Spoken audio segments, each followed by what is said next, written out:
नमस्कार, आधुनिक कृषि में आपका स्वागत है।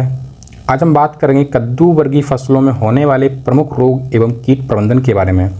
कद्दू वर्गीय फसल जैसे कद्दू, लौकी, खीरा, करेला, तरबूज आदि। इन फसलों में डाउनी मिल्ड्यू और पाउडरी मिल्ड्यू जैसे प्रमुख फफूंदजनित रोग होते हैं। ये रोग फसल को काफ़ी नुकसान पहुंचाते हैं, जिसके कारण फसल का उत्पादन घट जाता है। बात करते हैं पाउडरी मिल्ड्यू रोग के बारे में। पाउडरी मिल्ड्यू रोग के पनपने के लिए गर्म और सूखा मौसम अनुकूल होता है। इस रोग से संक्रमित पौधों की पत्तियों की ऊपरी सतह, डंठल और मुख्य तनों पर ऊपर से दिखाई देने वाली पाउडर जैसी स्लेटी सफ़ेद परत के रूप में इसके लक्षण दिखते हैं। प्रभावित हिस्से पहले पीले और फिर भूरे रंग में होकर सूख जाते हैं।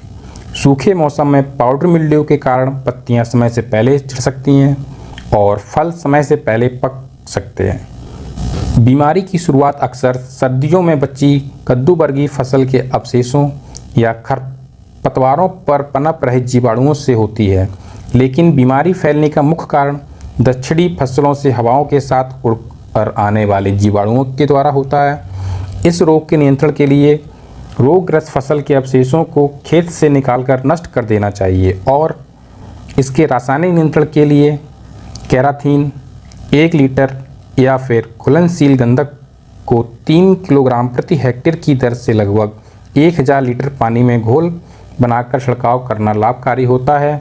अब बात करते हैं डाउनी मिल्ड्यू रोग के बारे में। यह रोग तरबूज को छोड़कर बाकी कद्दू वर्गीय वाली फसलों में पत्ती की ऊपरी सतह पर छोटे छोटे पीले रंग के धब्बे के रूप में दिखाई देता है। बाद में इनका रंग और गहरा पीला हो जाता है और धब्बे का बीच का हिस्सा भूरा पड़ जाता है। आमतौर पर ये धब्बे कौड़ी होते हैं क्योंकि ये पत्ती की नसों तक ही सीमित रहते हैं। जब पत्तियां गीली होती हैं तो धब्बे के नीचे की तरफ रुई जैसे सफ़ेद स्लेटी हल्के नीले रंग का फंगस या फफूंद दिखाई देता है। तरबूज पर पत्ती के पीले पड़े कौड़ी या बिना किसी निश्चित आकार के हो सकते हैं और भूरे से काले रंग में ये बदल जाते हैं। पत्ती की निचली सतह पर बनने वाले जीवाणु हवा के जरिए आसानी से फैलते हैं। बारिश और नमी वाला मौसम डाउनी मिल्ड्यू रोग के पनपने के लिए अच्छा होता है। बात करते हैं डाउनी मिल्ड्यू रोग के नियंत्रण के बारे में। इस रोग के नियंत्रण के लिए पहले रोगग्रस्त फसल अवशेषों को जलाकर नष्ट कर देना चाहिए।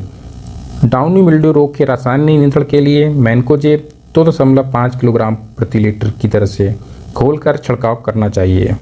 बात करते हैं कद्दू वर्गीय फसल में कीट प्रबंधन के बारे में। कद्दू वर्गीय फसलों में फल मक्खी एवं लाल कद्दू भ्रंग का अधिक प्रकोप होता है। फल मक्खी, इस मक्खी के मैगट फलों की गूदों को खाते हैं, जिसके कारण फलों पर कुछ मुख्य लक्षण दिखते हैं, जैसे फलों से चिपचिपा तरल पदार्थ का निकलना और फलों का टेढ़ा मेढ़ा और खराब आकार में होना, फलों का समय से पहले गिरना और खाने लायक ना रहना। रेड पंपकिन बीटल कद्दू वर्गीय सब्जियों जैसे कद्दू, लौकी, खीरा का एक विनाशकारी कीट है। इसके वयस्क कीट पत्तियों और फूलों को खाते हैं, जबकि लार्वा पौधे की जड़ों को नुकसान पहुंचाता है। फल मक्खी और रेड पंपकिन बीटल का नियंत्रण करने के लिए बुवाई से पहले गहरी जुताई करनी चाहिए, जिससे इस कीट के प्यूपा नष्ट हो जाएं और इसके नियंत्रण के लिए फसल में नीम आधारित कीटनाशक जैसे नीम के तेल 3 से 5 मिलीलीटर प्रति लीटर पानी में घोल बनाकर छिड़काव कर सकते हैं, या फिर रासायनिक कीट जैसे कार्बेरेल 50 WP को 2 ग्राम प्रति लीटर पानी की दर से घोल बनाकर फसल पर छिड़काव करना प्रभावी होता है। किसान भाई ध्यान रखें कि कीटनाशी का छिड़काव हमेशा फसल तुड़ाई के बाद ही करना चाहिए। धन्यवाद।